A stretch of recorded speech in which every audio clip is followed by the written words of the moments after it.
was having some issues with my recording software.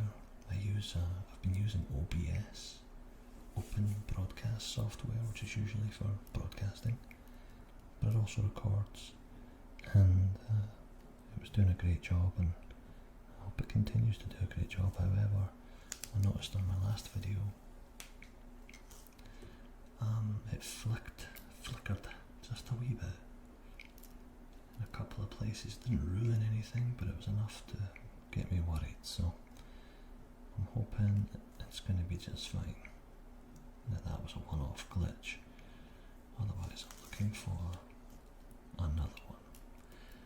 The one I was using before that, I actually had two options. Was the Logitech one that comes with this camera, but for some reason it doesn't like the Yeti. I cannot get it to record from it.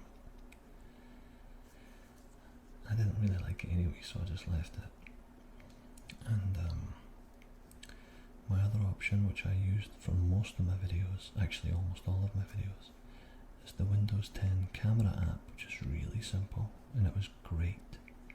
Except in a recent update, they've done something to the frame rate, and I recently became aware of this thing called variable frame rate, which means your 24 frames per second or your 29 frames per second actually ends up becoming a changing number throughout your video.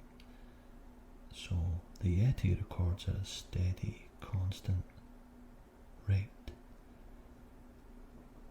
of 48,000 hertz.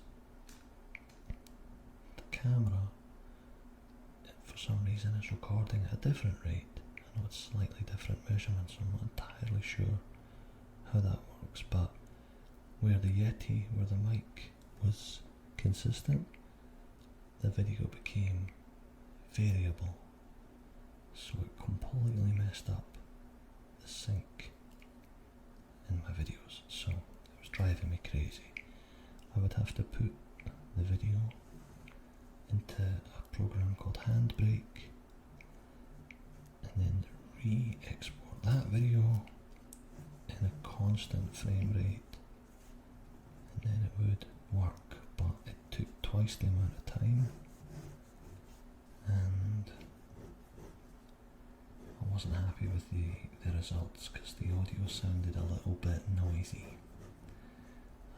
like it had gone through too many steps of processing, which is not good. You want it to be as close to the original as possible, so I'm hoping that this one is going to be just fine. If not, then maybe you guys can suggest me an alternative.